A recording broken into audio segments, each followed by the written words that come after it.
All right, I am on hole number 6, and so in the Playdemic has it listed that these holes are going to be hole number 5 is at Greenwich Point, and it's a par 3. It clearly says par 3, and then hole number 6 is going to be a par 5. So if you watched the last video, I went and looked at the par 3, which is changed, and got all set up for that hole. But when we got on the hole, we ended up with this hole instead. So this hole here, which was hole 6, is hole 5. I asked some teammates and they said that it's this, that they experienced the same thing. So I'm assuming that these have been swapped. So we're on the par 3. We're on the par 3.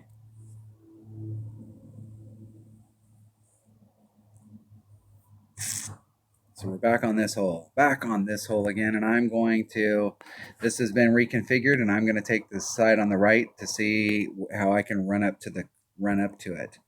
So I'm going to take my accurate bag. Hey, get on there. That was the right one. What was I thinking? Take my accurate stuff. And I'm going to take a quasar just in case, just to start off with, just to see how much I need. Open up a pin chest, open up a chest, get an empty slot. 24 commons.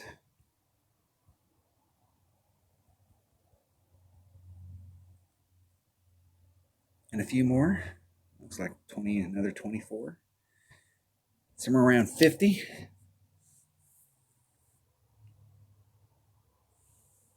Trying to get my 300 a day. You gotta get 300 commons a day so that you can, if you started off with an inventory.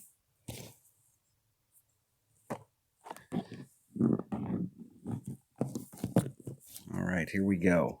I have no idea if we need to do any adjustment. We're just gonna play this by ear. So I'm gonna come at it from this side right here. Let's see how much side spin it takes. I got plenty.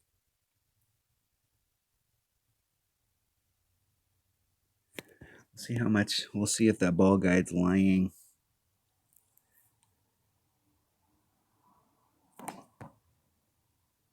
Pretty close. 3-3. Man, I can't hardly get close to it, so I'm going to do a 3-6 pull.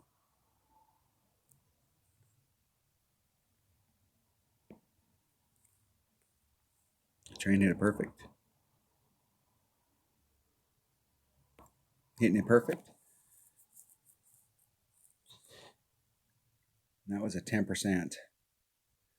The way the wind's blowing, I needed to do bigger than a 10%.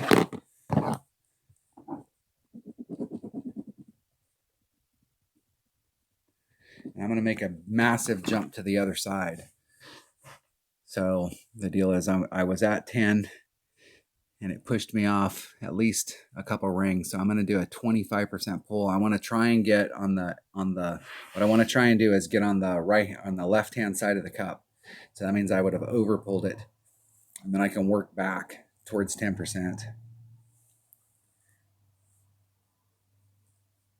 So we're playing the clock game. So instead of going 11, 12, 13, 14, 15, we're just going to make a jump. See if we can find the area that it's within between. Narrower down. That was very nice. Go back and watch my opponent's shot and see what adjustment they made if they didn't eyeball it.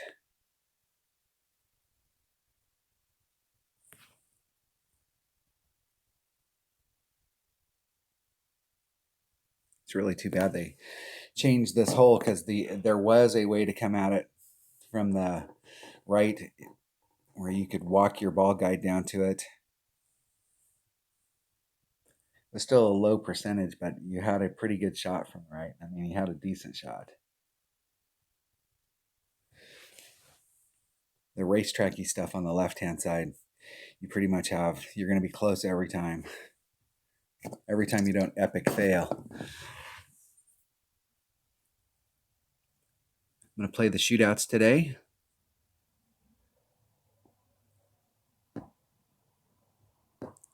Since we're practicing, unfortunately, we won't get that shootout.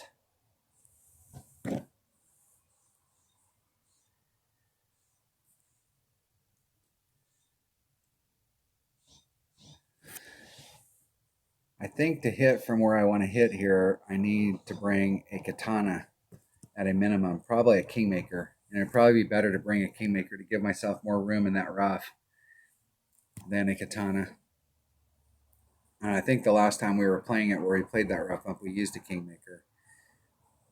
But I'll hit it out from where my opponent's at. I'll be way within my red line.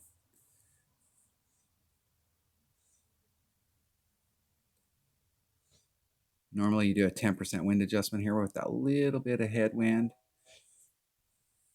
I'm going to do just a little more than 10. That should be nice. Very nice. Very nice. 2.4.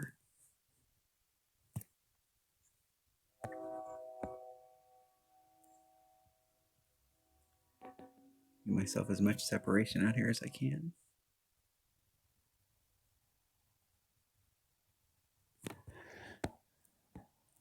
It's 5-1. That'd be 5-5. That'd be about 5-7. There's 5-5. Just a little. Try and hit it perfect. Hit it one ring great to the right. It's going to be too fast. Too fast.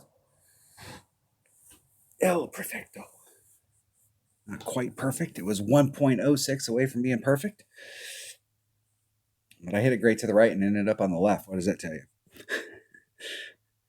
That tells you with the headwind, it affects the ball big time.